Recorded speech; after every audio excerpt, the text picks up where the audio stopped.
வணக்கம். மாலை முரசு செய்திகளை விரிவாக பார்ப்பதற்கு முன்பாக தலைப்புச் செய்திகளை பார்க்கலாம். தேசிய பசுமை தீர்ப்பாயத்தின் உத்தரவுக்கு தடை விதிக்க உச்சநீதிமன்றம் மறுப்பு. தமிழக அரசு மற்றும் ஸ்டெர்லைட் ஆலை நிர்வாகம் பதிலளிக்கவும் உத்தரவு.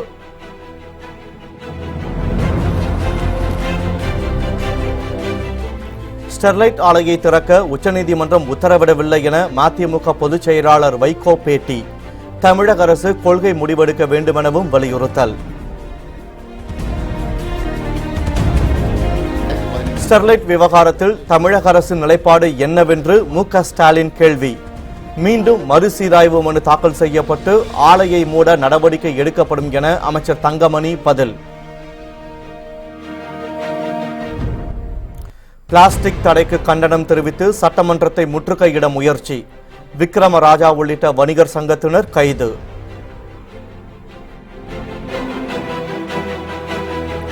காஞ்சிபுரம் அருகே 3 மாதங்களுக்கு முன் கடத்தப்பட்ட சிறுமி ஹரிணி மீட்பு. தனிப்படை காவல்துறை மீட்டு பெற்றோரிடம் ஒப்படைப்பு. இனி விரிவான செய்திகளை பார்க்கலாம். ஸ்டெர்லைட் ஆலை தொடர்பாக பசுமை தீர்ப்பாயத்தின் உத்தரவுக்கு தடை விதிக்க உச்சநீதிமன்றம் மறுப்பு தெரிவித்துள்ளது. தருண் அகர்வால் குழு அறிக்கையின் அடிப்படையில் தூத்துக்குடியில் உள்ள ஸ்டெர்லைட் ஆலையை மீண்டும் திறக்கலாம் என தேசிய பசுமை தீர்ப்பாயம் உத்தரவிட்டது. பசுமை தீர்ப்பாயத்தின் இத்தகைய உத்தரவுக்கு தடை விதிக்க கோரி உச்சநீதிமன்றத்தில் தமிழக அரசு மேல்முறையீடு தாக்கல் செய்யப்பட்டது.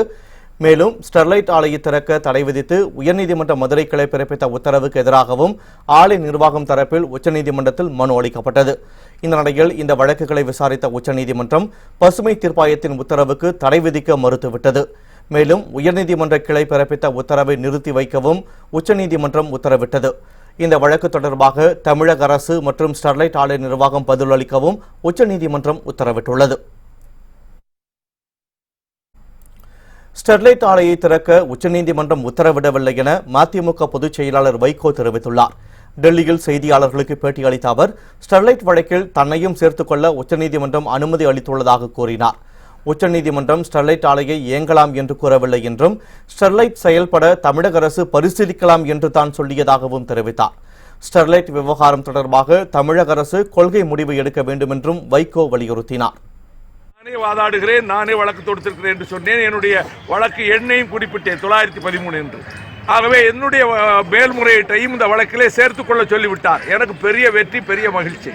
அதே நேரத்தில் ஸ்டேட் கவர்மெண்ட் தான் இது டெசிஷன் எடுக்கணும். எல்லா கண்டிஷன்ஸையும் நாங்கள் கம்ப்ளை பண்ணிட்டோன்னு அவங்க சொன்னாலும் இந்த நீர் நாசமாகி இருக்க அதை அவங்க கம்ப்ளை பண்ணவே முடியாது. அதனால ஸ்டேட் கவர்மெண்ட் தான் அதில் டெசிஷன் எடுக்கணும் அதை பற்றி அப்படிங்கிற ஒரு வார்த்தையை நீதியரசர் நரிமன் அவர்கள் சொன்னார்கள். இந்த வழக்கு விசாரணைக்கு வரும், உங்க தரப்பு பெட்டிஷனை போடுங்கன்னு சொல்லி ஸ்டெர்லைட்டுக்கு சொல்லியிருக்காரு. அவ்வளவுதான். இன்னைக்கு அது ஆலை மீண்டும் இயக்கலாம், ஆலை மீண்டும் இயக்கலான்னு சொல்லவே இல்லை. வேற என்ன சார் அதுல குறிப்பிட்டிருந்தாங்க? இல்லைங்க, ஆலை மீண்டும் இயக்கலான்னு சொல்லல, அரசாங்கம் தான் இதை பற்றி முடிவெடுக்க வேண்டியது இருக்குங்கிற ஒரு வார்த்தையும் நீதிபதி சொன்னாரு. ஆக வழக்கு தொடர்ந்து நடக்கும். இந்த வழக்கில் என்ன ஒரு தரப்பை விசாரிக்க சேர்க்க சொன்ன சேர்த்துக்கிறேன்னு சொல்லிட்டாரு. ஸ்டெர்லைட் ஆலையை திறக்கலாம் என்ற உச்சநீதிமன்ற உத்தரவின் மீது தமிழக அரசு என்ன நடவடிக்கை எடுக்கப் போகிறது என மு.க. ஸ்டாலின் கேள்வி எழுப்பியுள்ளார். சட்டப்பேரவை எதிர்க்கட்சித் தலைவர் மு.க. ஸ்டாலின் பேசுகையில் உச்சநீதிமன்ற தீர்ப்புக்கு எதிராக ஒரு இடஒதுக்கீட்டிற்கு நாடாளுமன்ற தேர்தலை மனத்தில் கொண்டு பாஜக அரசு ஒப்புதல் வழங்கியுள்ளதாகவும் இது பிற்படுத்தப்பட்டவர்களுடைய வாழ்வாதாரத்தை பாதிக்கும் வகையில் விபரீத விளையாட்டாக உள்ளதாகவும் குறிப்பிட்டார்.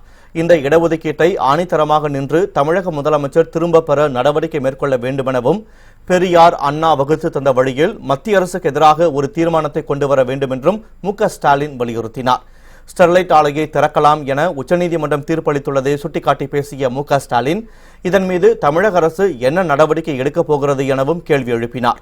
இதற்கு பதிலளித்து பேசிய அமைச்சர் தங்கமணி ஸ்டெர்லைட் ஆலை விவகார தீர்ப்பின் முழு விவரம் கிடைக்கப்பெறவில்லை எனவும் எந்த சூழலிலும் ஸ்டெர்லைட் ஆலை திறக்கப்படாது எனவும் உறுதியளித்தார். மீண்டும் மறுசீராய்வு மனு தாக்கல் செய்யப்பட்டு ஆலையை மூட நடவடிக்கை எடுக்கப்படும் எனவும் அமைச்சர் தெரிவித்தார். அமைச்சரின் பதிலை ஏற்ற மு.க. ஸ்டாலின் வெளிநடப்பு செய்யாமல் அவையிலேயே அமர்ந்தார்.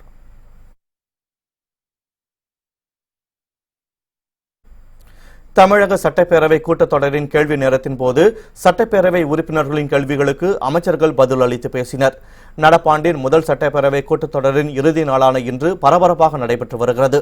கேள்வி நேரத்தின் போது சட்டமன்ற உறுப்பினர் கணேஷ் எழுப்பிய கேள்விக்கு அமைச்சர் செங்கோட்டையன் பதில் அளித்து பேசினார். அப்போது பேசிய அவர், அரசு ஆரம்ப பள்ளிகளில் மாணவர்களின் சுகாதாரத்தை மனதில் கொண்டு நகம் வெட்டும் பழக்கத்தை ஆசிரியர்கள் மூலமாக மாணவ மாணவிகளுக்கு கற்றுத்தரப்படும் என கூறினார். இதைத் தொடர்ந்து பதிலளித்து பேசிய அமைச்சர் செல்லூர் ராஜு, கூட்டுறவு பண்டகசாலை மூலம் 100 சிறப்பு அங்காடிகள் திறப்பதற்கு வேலூர் மாவட்டத்தில் ஆவணம் செய்யப்பட்டுள்ளதாகவும் 300 வகையான மிக சிறப்பான பொருட்கள் குறைந்த விலையில் விற்பனை செய்யப்படும் எனவும் குறிப்பிட்டார். முசிறி தொகுதிக்குட்பட்ட ஏழூர்பட்டி கிராமத்தில் கால்நடை மருத்துவமனை அமைக்க முதல்வரின் கவனத்திற்கு எடுத்து சென்று நடவடிக்கை எடுக்கப்படும் என அமைச்சர் உடுமலை ராதாகிருஷ்ணன் தெரிவித்தார். நாகர்கோவில் வட்டார போக்குவரத்து அலுவலகத்திற்கு சொந்த கட்டடம் கட்ட அரசு ஆவணம் செய்ய வேண்டும் என சட்டமன்ற உறுப்பினர் சுரேஷ் ராஜன் கோரிக்கை விடுத்தார். அதற்கு பதிலளித்த போக்குவரத்து துறை அமைச்சர் MR விஜயபாஸ்கர், மாவட்ட ஆட்சியர் நில மாற்றத்தை முடித்துக் கொடுத்தால் வரும் நிதியாண்டில் சொந்த கட்டடம் கட்ட நிதி ஒதுக்கப்படும் என உறுதியளித்தார். மத்திய அரசின் பொருளாதார கொள்கைக்கு எதிர்ப்பு தெரிவித்து நாடு முழுவதும் மத்திய மாநில அரசு ஊழியர்கள் வேலைநிறுத்தத்தில் ஈடுபட்டுள்ளனர். புதிய ஓய்வூதிய திட்டத்தை திரும்ப பெற கோரியும், பொதுத்துறைகளின் பங்கு விற்பனைகளை கைவிட வலியுறுத்தியும் 15 அம்ச கோரிக்கைகளை வலியுறுத்தி இன்றும் நாளையும் மத்திய மாநில அரசு ஊழியர்கள் வேலைநிறுத்தத்தில் ஈடுபட்டுள்ளனர். இந்த போராட்டத்திற்கு INTUC, CITU, AATUC, தோமுசா உள்ளிட்ட 10 தொழிற்சங்கங்கள் அழைப்பு விடுத்துள்ளன. இந்த அழைப்பை ஏற்று நாடு முழுவதிலும் இருந்து 10 கோடி மத்திய மற்றும் மாநில அரசு ஊழியர்கள் கலந்து கொண்டுள்ளனர். தொலைத்தொடர்பு, மருத்துவம், வங்கி மற்றும் போக்குவரத்து தொழிலாளர்கள் இந்த போராட்டத்தில் பங்கேற்றுள்ளனர். வேலைநிறுத்தம் காரணமாக வங்கி சேவை முடங்கும் அபாயம் ஏற்பட்டுள்ளது. காசோலைகள், பரிவர்த்தனைகள் உள்ளிட்ட சேவைகள் பாதிக்கப்படவும் வாய்ப்புள்ளது. மேலும் வேலைநிறுத்தம் காரணமாக பெரும்பாலான மாநிலங்களில் பேருந்துகள் ஓடவில்லை. இதனால் பயணிகள் கடும் அவதியடைந்துள்ளனர். ஒரு சில பேருந்துகள் காவல்துறை பாதுகாப்புடன் இயங்கி வருகின்றன. அதிலும் போக்குவரத்து ஊழியர்கள் முன்னெச்சரிக்கை நடவடிக்கையாக ஹெல்மெட் அணிந்து கொண்டு பேருந்துகளை இயக்கி வருகின்றனர். அசம்பாவிதங்களை தடுக்க ஆங்காங்கே காவல்துறையின் பாதுகாப்பு போடப்பட்டுள்ளது. இதனிடையே அசாம் மாநிலம் குவஹாத்தியில் அதிவிரைவு ரயிலை மறித்து அரசு ஊழியர்கள் போராட்டத்தில் ஈடுபட்டனர். அப்போது மத்திய அரசின் பொருளாதார கொள்கைக்கு எதிராக கண்டன முழக்கங்களை அவர்கள் எழுப்பினர். இதையடுத்து அவர்களை காவல்துறையினர் அப்புறப்படுத்தி உடனடியாக கைது செய்தனர்.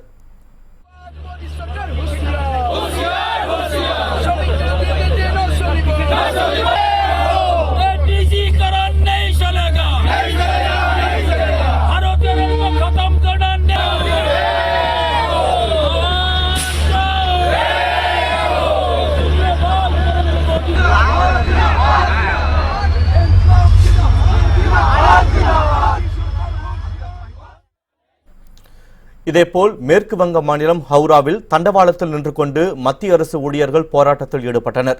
இதனால் ரயில் சேவை முற்றிலும் பாதிக்கப்பட்டுள்ளது. இந்த வேலைநிறுத்த போராட்டத்தால் பர்கானா, சிலிகுரி உள்ளிட்ட பகுதிகளில் உள்ள சாலைகள் வெறிச்சோடி காணப்படுகின்றன. ஒடிசா மாநிலம் புவனேஸ்வர் பகுதியில் சாலையின் நடுவே டயர்களை கொளுத்தி ஊழியர்கள் வன்முறையில் ஈடுபட்டனர். இதனால் அந்த வழியே போக்குவரத்து சேவை முற்றிலும் பாதிக்கப்பட்டது.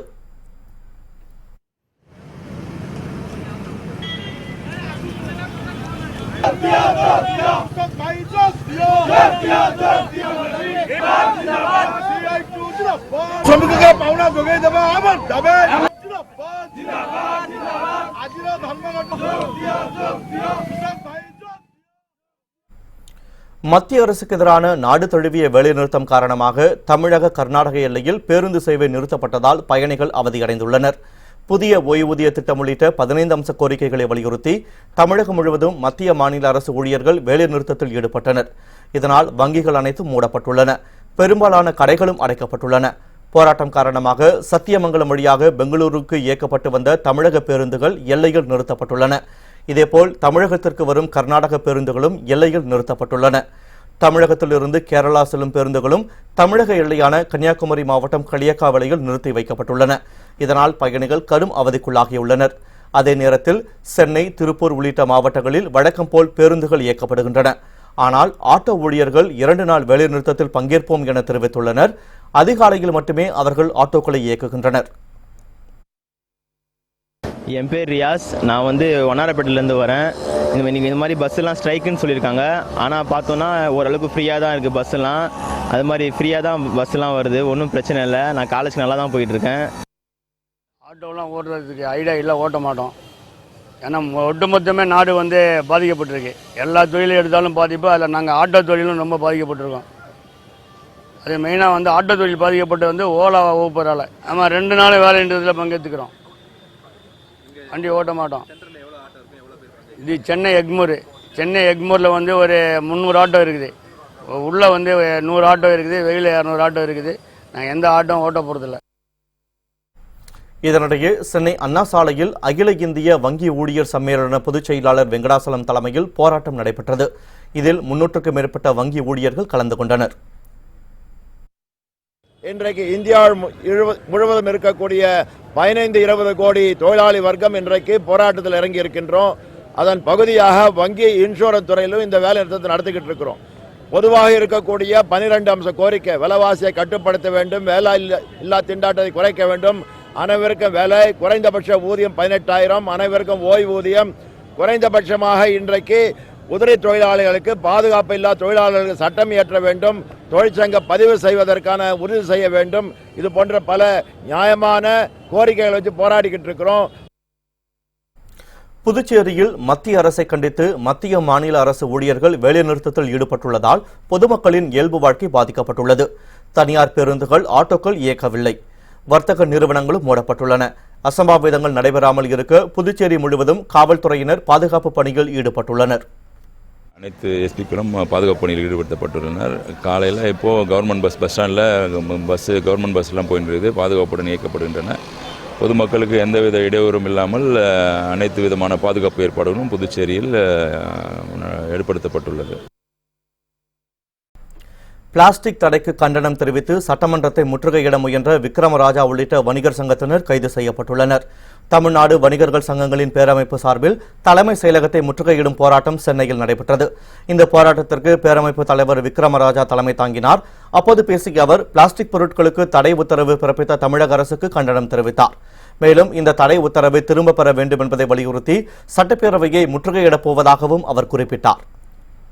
தமிழகத்தினுடைய பிளாஸ்டிக் விற்பனையாளர்கள் உற்பத்தியாளர்கள் சங்கம் சார்பாகவும் சட்டமன்ற முற்றுகை போராட்டம் தமிழ்நாடு வணிகத்துறை பேரமைப்பு தொடர்ந்து மறுசுழற்சி செய்யக்கூடிய பிளாஸ்டிக் தடை விதிக்க கூடாது என்பதை வலியுறுத்தியும், ஆகவே அரசு முறையாக எங்களை மீண்டும் அழைத்து முறைப்படுத்த வேண்டுமே தவிர மாற்று பொருள் தேவைகளை பூர்த்தி செய்ய வேண்டுமே தவிர மாற்று பொருள் என்ன பொருள், எந்த பிளாஸ்டிக் தடை என்பதை கூட அரசு துறை அதிகாரிகள் அறியாமல் எங்களை வேதனைப்படுத்துவதை நாங்கள் ஏற்றுக்கொள்ள இயலாது. பின்னர் கோட்டையை நோக்கி பேரணியாக சென்ற அவர்களை காவல்துறையினர் தடுத்து நிறுத்தினர்.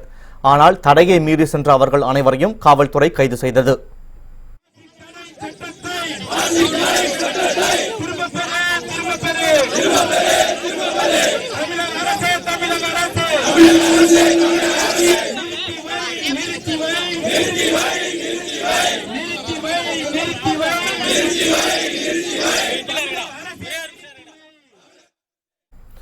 சிபிஐ இயக்குனர் மோதல் விவகாரத்தில் அலோக்குமார் வர்மாவை நீக்கியது செல்லாது என உச்சநீதிமன்றம் பரபரப்பு தீர்ப்பு வழங்கியுள்ளது. சிபிஐ இயக்குனர் அலோக்குமார் வர்மா, சிறப்பு இயக்குனர் ராகேஷ் அஸ்தானா இடையே ஏற்பட்ட மோதலை அடுத்து இருவரும் ஒருவர் மீது ஒருவர் குற்றச்சாட்டுகளை கூறினர். இந்த மோதல் உச்சக்கட்டத்தை அடைந்ததை அடுத்து மத்திய அரசு அவர்களது அதிகாரங்களையும் பறித்து விடுப்பில் அனுப்பியது.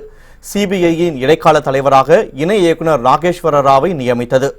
மத்திய அரசின் இந்த நடவடிக்கையை எதிர்த்து உச்சநீதிமன்றத்தில் அலோக்குமார் வர்மா வழக்கு தொடர்ந்தார். அலோக்குமார் வர்மாவின் மனு மீது விசாரணை நடத்திய நீதிபதிகள் மத்திய அரசின் உத்தரவை ரத்து செய்தனர். சிபிஐ இயக்குனர் மோதல் விவகாரத்தில் அலோக்குமார் வர்மாவை நீக்கியது செல்லாது எனவும் உச்சநீதிமன்றம் பரபரப்பு தீர்ப்பு வழங்கியது. தமிழக சட்டப்பேரவை கூட்டத்தொடரின் கடைசி நாளான இன்று ஆளுநர் உரைக்கு நன்றி தெரிவிக்கும் தீர்மானத்தின் மீதான விவாதத்திற்கு முதலமைச்சர் பதிலுரை வழங்கினார். அப்போது பேசிய அவர், இந்தியாவின் முன்னோடி மாநிலமாக தமிழகம் திகழ்வதாக பெருமைப்பட கூறினார். மாண்புமிகு ஆளுநர்கள் இந்த மாமன்றத்தில் 2/1/2019 அன்று ஆற்றிய உரைக்கு நன்றி தெரிவித்து, நவீன தொழில்நுட்பத்துடன் மாநில காவல் தலைமை கட்டுப்பாட்டு மையம், எதிர்கால சவால்களை எதிர்கொள்ளும் புத்துணர்வு பயிற்சி அளிக்கும் திட்டம், முற்றிற்று தொலைக்காட்சி கேமராக்கள் பொருத்தும் திட்டம் போன்ற திட்டங்களை அரசு செம்மையாக செயல்படுத்தி வருகிறது. குறிப்பாக மாநிலத்தில் சட்டம் ஒழுங்கை கண்காணிப்பதற்காக ஒற்றுற்று தொலைக்காட்சி கேமராக்கள் பொருத்துவதில் தமிழ்நாடு இந்தியாவிலேயே முன்னிலையில் உள்ளது என்பதை பெருமையுடன் தெரிவித்துக் கொள்கின்றேன். என்சாண்டிங் தமிழ்நாடு என்ற தமிழ்நாடு சுற்றுலாத்துறையின் தாரக மந்திரம் உள்நாட்டு சுற்றுலா பயணிகளையும் பன்னாட்டு சுற்றுலா பயணிகளையும் ஒட்டுமொத்தமாக ஈர்த்ததன் காரணமாக நாட்டிலேயே அதிக அளவிலான சுற்றுலா பயணிகள் வரி புரிந்த முதல் மாநிலமாக தமிழ்நாடு திகழ்கிறது. உறுதியோடு செயல்பட்ட இதயம் புரட்சி தலைவி அம்மா அவர்களால் தமிழ்நாடு இன்று மின்மிகை மாநிலமாக திகழ்ந்து சிறப்பான சேவைகளை வழங்கிக் கொண்டிருக்கின்றது. லட்சக்கணக்கான டெல்டா விவசாயிகள் பயன்பெறும் வகையில் குறுவை மற்றும் சம்பா சாகுபடி தொகுப்பு திட்டத்தை அறிவித்து வருகிறது. இவ்வாறான பல்வேறு முயற்சிகளினால் தமிழ்நாடு இரண்டாம் பசுமை புரட்சி ஏற்படுத்தும் விதமாக கடந்த 7 ஆண்டுகளில் 5 முறை உணவு தானிய உற்பத்தியில் 100 லட்சம் மெட்ரிக் டன்னை கடந்து சாதனை புரிந்து இந்திய அரசின் உயர் விருதான கிறிஸ்துகர்மான் விருது உட்பட பல்வேறு விருதுகளை பெற்று மாநிலம் தமிழ்நாடு என்பதை நேரத்தில் தெரிவித்துக் கொள்கிறேன். செய்திகள் தொடர்கின்றன. இயக்குனர் மைக்கேல் ராயப்பன் மற்றும் தயாரிப்பாளர் சங்க தலைவர் விஷால் மீது நடிகர் சிம்பு அவதூறு வழக்கு தொடர்ந்துள்ளார். கடந்த 2017ஆம் ஆண்டு மைக்கேல் ராயப்பன் இயக்கத்தில் நடிகர் சிம்பு நடிப்பில் வெளிவந்த படம் அன்பானவன் அடங்காதவன் அசராதவன். வசூலில் தோல்வியடைந்த இந்த படத்தின் பிரச்சனை தற்போது பெரிதாகியுள்ளது. இந்த படத்தில் தனக்கு தரவேண்டிய பணம் தரப்படவில்லை என்று கூறியும் இந்த பட விவகாரம் தொடர்பாக நடிகர் சங்கம் மற்றும் தயாரிப்பாளர் சங்கம் ஆகியவை கட்ட பஞ்சாயத்து செய்வதாகவும் சென்னை உயர்நீதிமன்றத்தில் நடிகர் சிம்பு அவதூறு வழக்கு தொடர்ந்தார். இந்த வழக்கு தொடர்பாக மைக்கேல் ராயப்பன் மற்றும் நடிகர் விஷாலுக்கு சென்னை உயர்நீதிமன்றம் நோட்டீஸ் அனுப்ப உத்தரவிட்டுள்ளது. அன்பானவன் அடங்காதவன் அசராதவன் என்ற படம் திரையீடு சம்பந்தமாக தயாரிப்பாளர் அவர்களுக்கும் சிலம்பரசருக்கும் ஏற்பட்ட சில கருத்து வேறுபாடு காரணமாக இந்த வழக்கு தாக்கல் பண்ணியிருக்கிறது. டிஆர் சிலம்பரசன் மீது மறைமுகமாகவே அவர் நடிக்கும் படத்தில் அவரை நடிக்கக்கூடாது, அப்படின்னா எந்த ப்ரொடியூசரும் இவரை வைத்து படம் எடுக்கக்கூடாது என்ற ஒரு குற்றச்சாட்டின் அடிப்படையில் டிஆர் சிலம்பரசன் இந்த வழக்கை தொடர்ந்துள்ளார். நடிகர் ரஜினிகாந்தின் பேட்ட படத்தை இணையதளங்கள் மற்றும் கேபிள் சேனல்களில் வெளியிட உயர்நீதிமன்றம் தடை விதித்துள்ளது. சன் பிக்சர்ஸ் தயாரிப்பில் நடிகர் ரஜினிகாந்த், விஜய் சேதுபதி, பாபி சிம்ஹா நடிப்பில் கார்த்திக் சுப்புராஜ் இயக்கியுள்ள படம் பேட்ட. இந்த திரைப்படம் வரும் 10ஆம் தேதி திரைக்கு வருகிறது. இந்த நிலையில் பேட்ட படத்தை இணையதளம் மற்றும் கேபிள் சேனல்களில் வெளியிட தடை விதிக்க கோரி சன் டிவி நெட்வொர்க் சார்பில் சென்னை உயர்நீதிமன்றத்தில் மனு தாக்கல் செய்யப்பட்டது. இந்த மனுவை விசாரித்த நீதிபதி எம் சுந்தர், இணையதள சேவை வழங்கும் நிறுவனங்கள் இந்த படத்தை பதிவேற்றம் செய்ய அனுமதிக்க கூடாது என்றும், மனுதாரர் குறிப்பிடும் இணையதளங்கள், கேபிள்களில் சட்டவிரோதமாக இந்த படத்தை வெளியிட தடை விதித்தும் உத்தரவிட்டார். ஏற்கனவே ரஜினி நடித்த 2.0 படத்திற்கும் இதேபோன்ற உத்தரவை நீதிமன்றம் பிறப்பித்தது. ஆனால் அதையும் மீறி தமிழ் ராக்கர்ஸ் இணையதளத்தில் வெளியிட்டது என்பது குறிப்பிடத்தக்கது. சிவகாசியில் உள்ள பள்ளி ஒன்றில் மாணவர் மயங்கி விழுந்து உயிரிழந்த சம்பவம் அதிர்ச்சியை ஏற்படுத்தியுள்ளது. சிவகாசி முனீஸ்வரன் காலனியை சேர்ந்தவர் சக்தி கணேஷ். இவரது மகன் சதீஷ் தனியார் பள்ளியில் 12ஆம் வகுப்பு படித்து வந்தார். இந்த நிலையில் சதீஷ் காலை உணவருந்தாமல் பள்ளிக்கு சென்றதாக கூறப்படுகிறது. இதையடுத்து வகுப்பறைக்கு செல்வதற்காக மாடிப்படி ஏறிய சதீஷ் திடீரென மயங்கி விழுந்தார். இதைத் தொடர்ந்து ஆசிரியர்கள் மாணவனை உடனடியாக மருத்துவமனைக்கு அழைத்து சென்றனர். அவரை பரிசோதித்த மருத்துவர்கள் சதீஷ் ஏற்கனவே உயிரிழந்து விட்டதாக தெரிவித்தனர். இந்த சம்பவம் தொடர்பாக காவல்துறையினர் வழக்கு பதிவு செய்து விசாரணை நடத்தி வருகின்றனர்.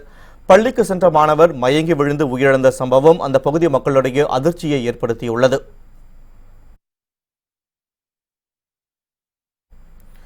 மும்பையில் உள்ள தனியார் வணிக வளாகத்தில் கட்டப்பட்டிருந்த வலைகளில் ஏறி தற்கொலை மிரட்டல் விடுத்தவரை காவல்துறையினர் கைது செய்தனர். மும்பை மந்த்ராலயா பகுதியில் 2 மாடி தளங்களை கொண்ட வணிக வளாகம் ஒன்று செயல்பட்டு வருகிறது. இங்கு திரையரங்கு, உணவு விடுதி உள்ளிட்ட ஏராளமான கடைகள் உள்ளன. கட்டிடத்தின் 2ஆம் தளத்தில் பாதுகாப்பு வலை அமைக்கப்பட்டுள்ளது. இந்த நிலையில் வணிக வளாகத்திற்கு வந்த நபர் ஒருவர் வலையில் விழுந்து தற்கொலை செய்து கொள்ளப் போவதாக மிரட்டல் விடுத்தார். இதையடுத்து சம்பவ இடத்திற்கு விரைந்த காவல்துறையினர் அவரை பாதுகாப்பாக மீட்டனர். மேலும் அவரை கைது செய்து விசாரணை மேற்கொண்டு வருகின்றனர். பீகார் அருகே ஆளில்லா தண்டவாளத்தை கடந்த மினி வேன் மீது ரயில் மோதி விபத்து ஏற்பட்டது. பீகார் மாநிலம் அர்ரா மாவட்டத்தில் ஆளில்லாத லெவல் கிராஸ் ஒன்று உள்ளது. இந்த நிலையில் மினி வேன் ஒன்று ஆட்களை ஏற்றிக்கொண்டு தண்டவாளத்தை கடந்த போது விரைவு ரயில் ஒன்று வேன் மீது மோதி விபத்து ஏற்பட்டது. வேன் வருவதை அறிந்து ரயில் வேகத்தை ஓட்டுநர் குறைத்ததால் விபத்து தவிர்க்கப்பட்டதாக ரயில்வே காவல்துறையினர் தெரிவித்தனர். இந்த விபத்தில் வேனில் இருந்த அனைவரும் உயிர் தப்பினர். இந்தியா, பாகிஸ்தான் நாடுகள் அமைதி பேச்சுவார்த்தைக்கு நார்வே உதவும் என அந்நாட்டு பிரதமர் எர்னா சோல்பர்க் உறுதியளித்துள்ளார். நார்வே பிரதமர் எர்னா சோல்பர்க் இந்தியா வந்துள்ளார். இதையடுத்து இந்தியா, நார்வே நாடுகளுக்கு இடையேயான வர்த்தக மாநாடு தலைநகர் டெல்லியில் நேற்று தொடங்கி இதில் நார்வே பிரதமர் எர்னா சோல்பர்க், அமைச்சர் சுரேஷ் பிரபு ஆகியோர் கலந்து கொண்டனர். பின்னர் நிகழ்ச்சியில் பேசிய எர்னா சோல்பர்க், இந்தியா பாகிஸ்தான் நாடுகளுக்கு இடையே ஏற்பட்டுள்ள பிரச்சனையை பேச்சுவார்த்தை நடத்தி தீர்வு காண வேண்டுமென வலியுறுத்தினார். மேலும் இரு நாடுகளும் அமைதி பேச்சுவார்த்தையை தொடங்குவதாக இருந்தால் நார்வே அதற்கு உதவும் எனவும் எர்னா சோல்பெர்க் உறுதியளித்தார்.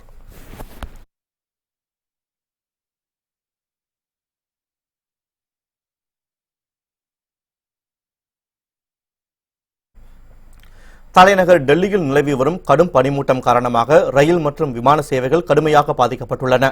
டெல்லி உள்ளிட்ட வட மாநிலங்களில் கடந்த சில நாட்களாக கடும் பனிப்பொழிவு காணப்படுகிறது. இதனால் ரயில் சேவை கடுமையாக பாதிக்கப்பட்டுள்ளது. தண்டவாளம் முழுவதும் பனியாக இருப்பதால் அனைத்து ரயில்களும் குறைந்த வேகத்திலேயே இயக்கப்படுகின்றன. இதனால் ரயில்கள் வருகை மற்றும் புறப்பாடு தாமதமடைந்துள்ளதால் பயணிகள் கடும் அவதியடைந்துள்ளனர். இதேபோல் டெல்லியில் இந்திரா காந்தி சர்வதேச விமான நிலையத்தில் விமானங்களின் பயண நேரம் மாற்றியமைக்கப்பட்டுள்ளன. சர்வதேச விமானங்கள் மற்றும் உள்நாட்டு விமானங்களின் புறப்படும் மற்றும் தரையிறங்கும் நேரம் மாற்றியமைக்கப்பட்டுள்ளது. உத்தரப்பிரதேசத்தில் பாஜக சார்பில் நடைபெற்ற நிகழ்ச்சியில் சிறுவர்களுக்கு உணவு பொட்டலங்களுடன் மது பாட்டில் மறைத்து கொடுக்கப்பட்ட சம்பவம் சர்ச்சையை கிளப்பியுள்ளது. உத்தரப்பிரதேச மாநிலம் ஹர்தே என்ற பகுதியில் பாஜக தலைவர் நரேஷ் அகர்வால் மற்றும் அவரது மகன் நிதின் அகர்வால் ஆகியோர் தலைமையில் பொதுக்கூட்டம் நடைபெற்றது. கூட்டத்தில் பங்கேற்றவர்களுக்கு உணவு பொட்டலங்கள் வழங்கப்பட்டன. உணவு பொட்டலத்தை பிரித்து பார்த்தபோது உணவுடன் மது பாட்டில் ஒன்று இருந்ததைக் கண்டு மது பிரியர்கள் உற்சாகமடைந்தனர். மேலும் கூட்டத்தில் கலந்து கொண்ட சிறுவர்களுக்கும் மது பாட்டிலுடன் கூடிய உணவு பொட்டலம் வழங்கப்பட்ட சம்பவம் அதிர்ச்சியை ஏற்படுத்தியுள்ளது. சிறுவர்களுக்கு மது பாட்டில் வழங்கப்பட்டதற்கு காங்கிரஸ் உள்ளிட்ட எதிர்க்கட்சிகள் கண்டனம் தெரிவித்துள்ளன.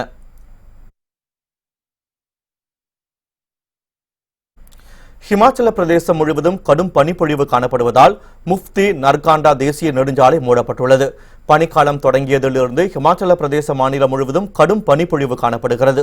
இதனிடையில் கடந்த சில நாட்களாக சிம்லா பகுதியில் உள்ள வீடுகள், சாலைகள் முழுவதும் உறைபனி சூழ்ந்துள்ளது.